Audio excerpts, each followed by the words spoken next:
You too. What do you do? Welcome to KCFC. My name is Sia.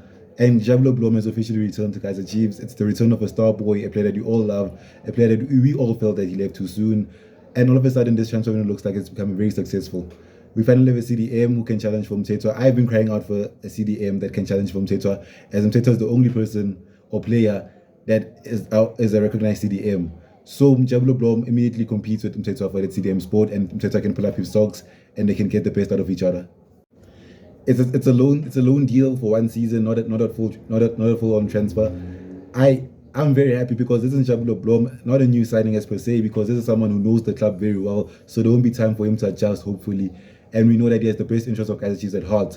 Unlike some signings that I think over the past few years having had the best interest of our team at heart. He loves the club. He grew up in the club. This is a player who also comes by the experience from the USA and Bafana. So the good of Njabulo Blom over the past season or two is he's bound to be a better player than he was 2 years ago, and he was pretty good for us in his first stint with the club. Tell me guys what you think about the signing. Please like, subscribe, and comment them out.